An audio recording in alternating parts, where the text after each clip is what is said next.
I was sitting alone on Christmas morning, staring at the tree and realizing something terrifying. My kids weren't coming. They had left me behind. That moment sparked something inside me. I was done being hurt, and what I did next would change everything. Before we dive deeper, hit that subscribe button and tell me in the comments, where in the world are you hearing this story today? I remember the silence in the house, louder than any laughter. The ornaments on the tree seemed to mock me, shimmering under the warm lights while I felt icy emptiness inside.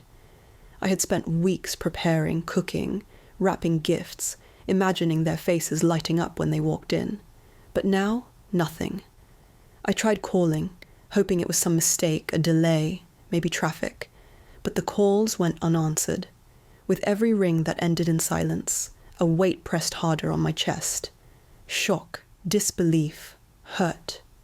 They all crashed over me at once. Questions I couldn't answer echoed in my mind. How could they forget me? Didn't I matter? Tears blurred my vision as I sat there, holding a cup of coffee that had gone cold. Memories of past Christmases came flooding back. The laughter, the chaos, the hugs, and now, nothing. Just silence. I had given them everything, and yet, here I was, abandoned in my own home. But amid the sadness, a spark ignited, a quiet burning resolve whispered in my heart. This isn't the end. This isn't how my story will end. I realized I had a choice. I could sink into despair, or I could take back what was mine, quietly, cleverly, with no one seeing it coming. I didn't know the details yet. I didn't know exactly how. But I knew one thing for sure. This Christmas was the beginning, not the end. And those who had dismissed me, ignored me and taken me for granted, were about to learn a lesson they would never forget. Scene fades with the glowing tree, the quiet house, and a determined gaze out the frosted window. I remember the house, when it was alive with laughter. The smell of fresh cookies on the counter, the sound of holiday music filling every corner, the way my kids would run around the living room, faces bright with excitement. Birthdays were a big deal in our home. I would stay up late, wrapping gifts, carefully planning surprises, just to see their eyes light up in joy. Even ordinary days felt special. Simple dinners, storytelling after bath time, quiet talks before bed. These were the moments I treasured. I tried so hard to be present in every way I could. I cooked their favorite meals, remembered every little birthday, every school event, every wish they whispered quietly to me. I was always there, thinking that love alone was enough to keep a family together. I didn't see the cracks forming. Not at first. I smiled when they said they were busy. I understood when calls went unanswered. I forgave the postponed visits. I told myself, they're just growing up. They'll come around. But now, looking back, I realized the little things mattered more than I ever understood. The missed calls that piled up without explanation, the casual excuses that hid resentment, the small subtle ways they pulled away. It was all there, like whispers I chose not to hear. And in those moments I wonder if I had missed something. Had I been too forgiving, too trusting, too blind to notice the drift happening right under my nose? Even so, my memories of them are still warm. I remember the way my son used to hug me tightly after a long day at school, how my daughter's laughter could fill the entire house, how they would fall asleep in my arms, trusting me with their little hearts. Those moments were real. They were beautiful. And that is why the betrayal hurt so much. It came from the people I loved most in this world. I remember telling them stories by the fireplace, watching their eyes grow wide with imagination, feeling proud of the people they were becoming. I remember cheering at their school performances, wiping away tears during emotional moments, celebrating their smallest victories as if they were my own. I gave them everything I could, without hesitation, without expecting anything in return, because that's what parents do. Yet the warmth of those memories now sits side by side with an ache I cannot ignore. It is a strange, painful contrast. The love I gave freely, and the cold, sharp reality of being left behind. And as I sit in the quiet of my home, those memories surround me like ghosts, beautiful, haunting, and a reminder that love alone is sometimes not enough. What I didn't realize at the time was those small signals I ignored, the postponed visits, the excuses, the absence, were warnings of a storm I could not stop. But every memory, every hug, every laugh, they are mine, and they remind me that even in betrayal, love can still teach us about strength, patience, and the courage to move forward. The house was quiet, too quiet. No laughter, no chatter, no footsteps racing down the hallway. Just the soft hum of the heater and the distant sound of traffic outside. I stared at my phone, hoping that it would ring. A message, a call, anything. But the screen remained stubbornly blank. Each unanswered call, each ignored text, felt like a small knife twisting deeper into my heart. I kept thinking, maybe they're busy, maybe they forgot. But the truth was staring me in the face. My children, the ones I had nurtured, loved, and supported my entire life, had left me behind, not just physically, but emotionally. My calls and messages went unanswered. My attempts to reach them met silence, and in that silence, the pain was louder than any words could ever be. It's strange how silence can be so heavy. At first it feels like a pause, like a small delay in life's rhythm, but when it stretches, day after day, it becomes a loud, crushing weight. And that is when I realized something I had never fully understood before. Love alone isn't enough. You can give all your heart, all your energy, all your time, but if respect is missing, even the deepest love can go unnoticed, unvalued.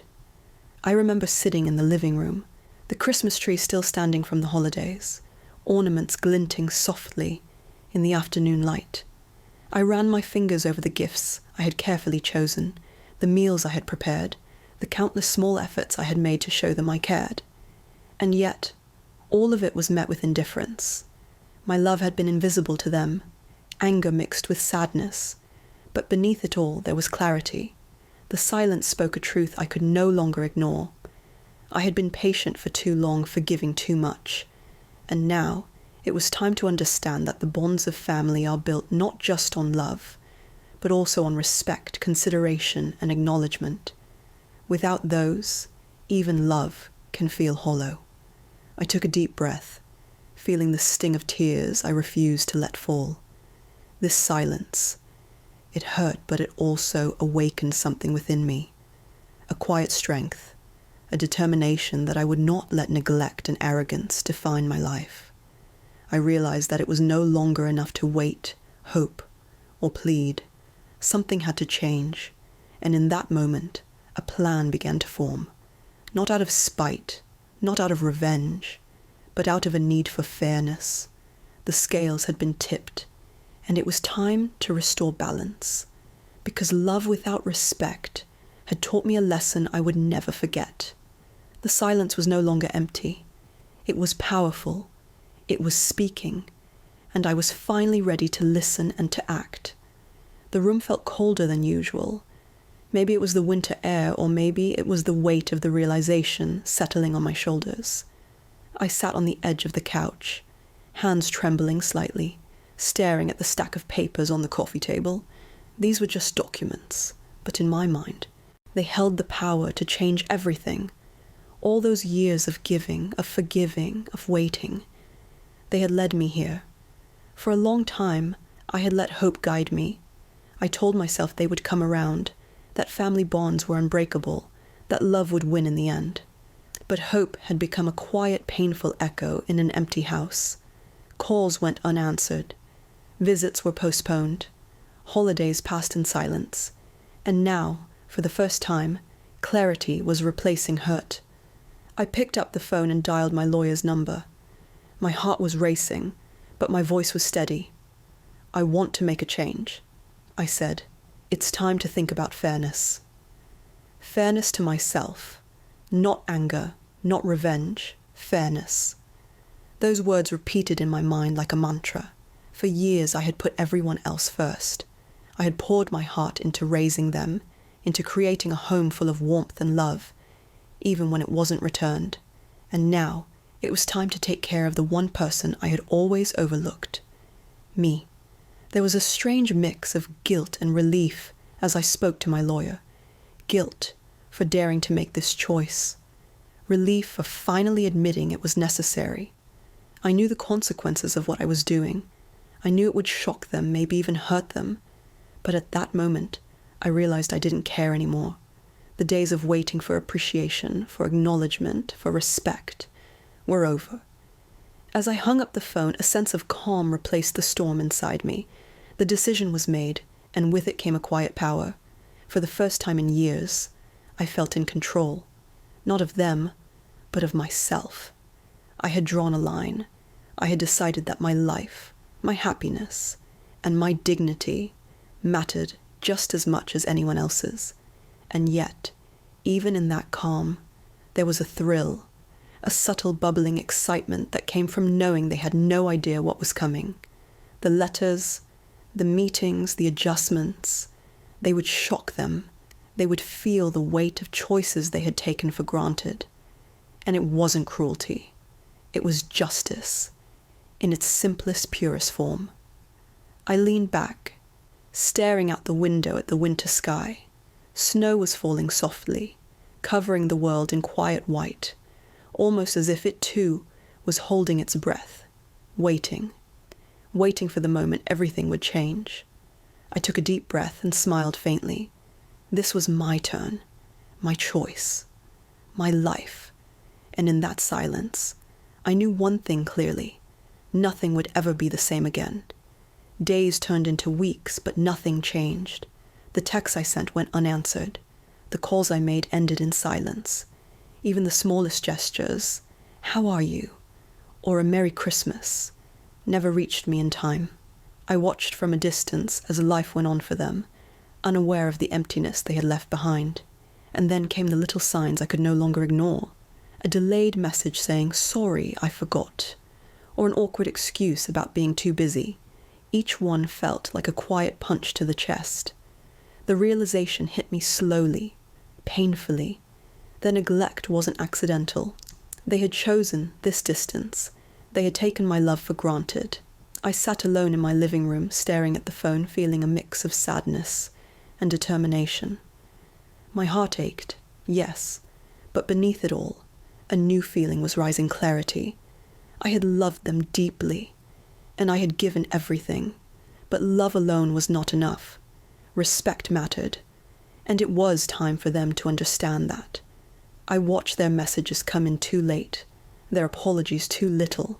I whispered to myself, my voice trembling with a strange mix of anger and resolve. And then it was time to face them, with the consequences. I imagined the moment ahead, the confrontation that had been building quietly for years. It wasn't about revenge. It was about balance, about making them see the weight of their choices, about standing tall, even if it meant standing alone. Every detail mattered.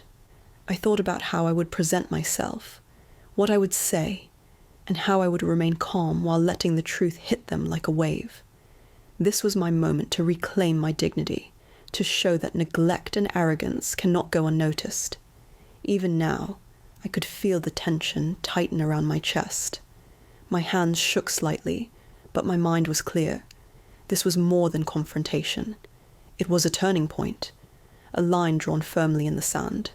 I took a deep breath and looked out the window at the fading light of day. The quiet in the house matched the quiet I felt inside, silent, expectant, waiting. And in that silence, I knew one thing. Everything that was about to happen would change our lives forever. The time had come. It was no longer about hoping, pleading, or forgiving. It was about standing up and letting the consequences speak for themselves. And as the first snow of the season drifted past the window, I whispered to the empty room, "It's time." The doorbell rang, and my heart skipped a beat. I knew they had come, but I wasn't nervous. I was ready. This was the moment that had been building for years, and nothing could shake my resolve. As they stepped into the living room, Their chatter and laughter froze the second they noticed my calm demeanor. I could see it, the subtle shift, the tiny hesitation in their movements. Something was different, and they didn't know why. I took a deep breath, letting the silence stretch just long enough to make them uncomfortable. Then I spoke, slowly, deliberately. "There's something you need to know about my will." The reaction was immediate. Faces went pale, eyes widened. Their voices trembled as they stammered, trying to understand. "You left us out of your will?" I didn't flinch. I didn't raise my voice. I stayed calm.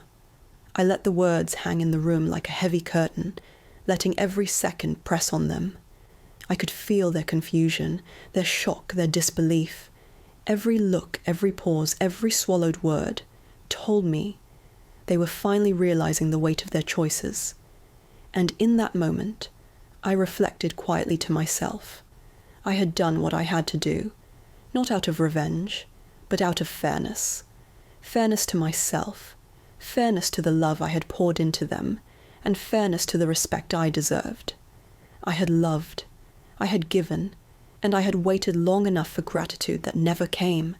Their eyes searched mine, desperate for some sign of softness, a hint of forgiveness, but I didn't give it. I didn't need to. This was not about anger. It was about truth, about showing them that neglect has consequences, that arrogance and disregard cannot go unchecked. I let the silence stretch, letting every word, every pause, every glance sink in. Their pride, their entitlement, their casual disregard for my love. It was all finally meeting the reality it had ignored for too long. And as I watched them absorb the truth, I realized something profound. I didn't need them to apologize. I didn't need tears, excuses, or explanations. All I needed was to stand firm in my dignity and in the life I had chosen for myself. For the first time in years, I felt completely at peace, because in that room, on that day, the balance had finally shifted. And I knew, silently and fully, that I had won something far more important than money or property. I had won respect. And just like that, the room was quiet again, except for the soft sound of the snow drifting past the windows. A reminder that life goes on and that sometimes justice is quiet, patient, and unstoppable. That Christmas morning changed me forever. Sitting alone by the tree, I felt a pain so deep it almost broke me, but it also opened my eyes. I realized something essential. The people who truly care will never leave you behind. And those who do, they don't deserve a place in your life or your will. In the weeks that followed, I reflected on everything. The birthdays I spent alone, the calls I answered while they ignored mine, the countless times I put them first and forgot myself. I understood that love alone isn't enough. Respect matters just as much, maybe even more. I learned to set boundaries, to protect my heart, and to honor my own needs. I discovered a strength I didn't know I had, a quiet courage that grew from choosing myself for once. It wasn't about revenge, it was about self-respect, about knowing my worth and refusing to let others diminish it. I forgave them, silently, not for their sake, but for mine. I let go of the anger that weighed me down, and I embraced the peace that came with making hard, fair choices. I realized that life doesn't owe us apologies, but it does reward those who stand firm in their truth. And most importantly, I learned to cherish the love that's real, the connections that nourish, and the moments that truly matter. Because life is too short to wait for people who take you for granted. That Christmas taught me a lesson I will never forget. Self-love isn't selfish. Protecting your heart isn't cruel. And sometimes, letting go of those who abandoned you is the greatest gift you can give yourself. From that day on, I vowed to live with dignity, to surround myself with people who truly care, and to never again let anyone's absence make me feel invisible. That Christmas I lost some people, but I found myself. And that, more than anything, was worth everything. The next Christmas was nothing like the one before. There was no silent house, No empty chairs, no cold tree staring back at me. Instead, I found myself surrounded by people who chose to be there, not out of obligation, but out of genuine care. Friends who had become family, who laughed with me, shared stories, and reminded me that warmth doesn't always come from the people you expect. I remember sitting there, holding a cup of hot cocoa, and feeling a strange, almost forgotten sensation. Peace. The kind of peace that comes not from getting back at someone, but from letting go of all the hurt that had weighed me down for so long.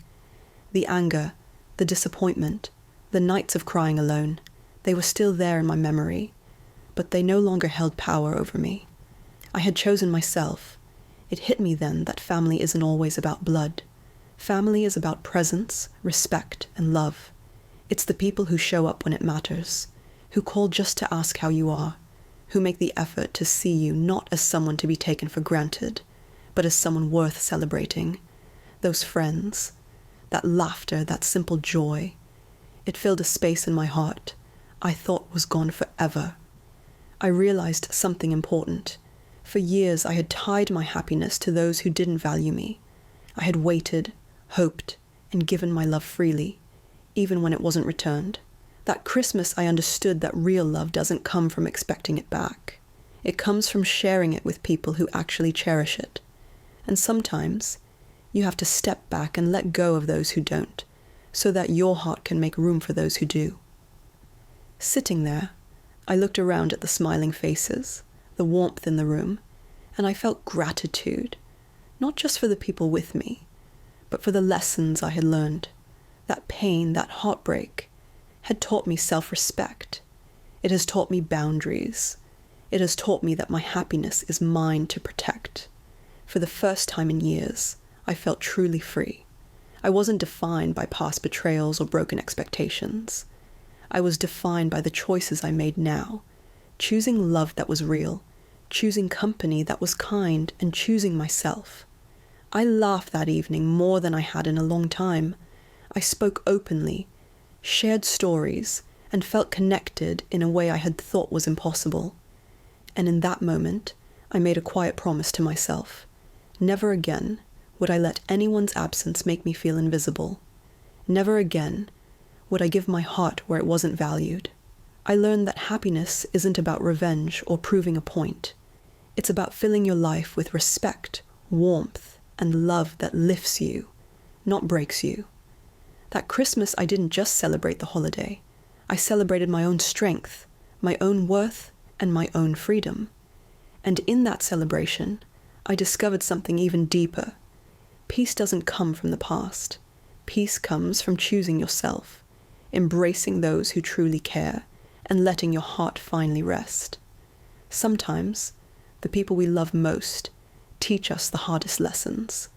And sometimes, the greatest gift we can give ourselves is protecting our heart and setting boundaries they never understood. That Christmas, I learned that love alone isn't always enough. Respect matters too, and without it, even family ties can feel like chains instead of comfort. I sat by the tree, the soft glow of lights reflecting off the ornaments, and thought about how different life had become. The empty chairs, once filled with laughter, now reminded me of lessons I had ignored for too long. For years I had put their needs before my own, forgiven excuses I shouldn't have, and hoped that time or guilt would bring them back to me. But it didn't. And in that silence, I realized something freeing. I could choose peace over pain. The house smelled faintly of pine, a scent that once brought warmth, now carrying a bittersweet reminder of absence. I thought about the quiet mornings, the unanswered calls, the small celebrations they skipped, and the moments when I had tried to reach them but was met with silence. It hurt more than I can describe, but in that hurt, clarity emerged. I remembered friends who had stood by me, people who treated me like family without expecting anything in return. Their laughter, kindness, and presence filled the spaces my children left behind. That realization was a turning point. I understood that life doesn't have to be defined by those who abandoned it. I could create joy, connection, and love on my own terms. That Christmas, I didn't just reclaim my holiday. I reclaimed myself.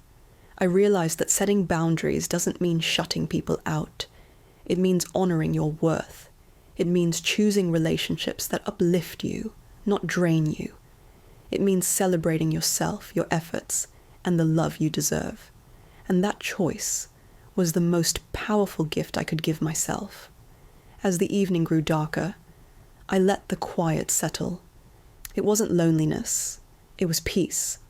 I had survived betrayal, disappointment, and heartbreak, and I had emerged stronger. The lessons were painful, yes, but they were mine. And for the first time, I felt fully seen, fully valued, and fully free. If this story touched you, remember this: your heart matters, your peace matters, and the people who stay in your life should lift you up, not tear you down. Don't wait for anyone else to give you permission to protect yourself. You already have it. If you liked this story, please like this video, subscribe to the channel, and share your thoughts in the comments. To hear the next story, click the box on the left. Your next journey is just a click away.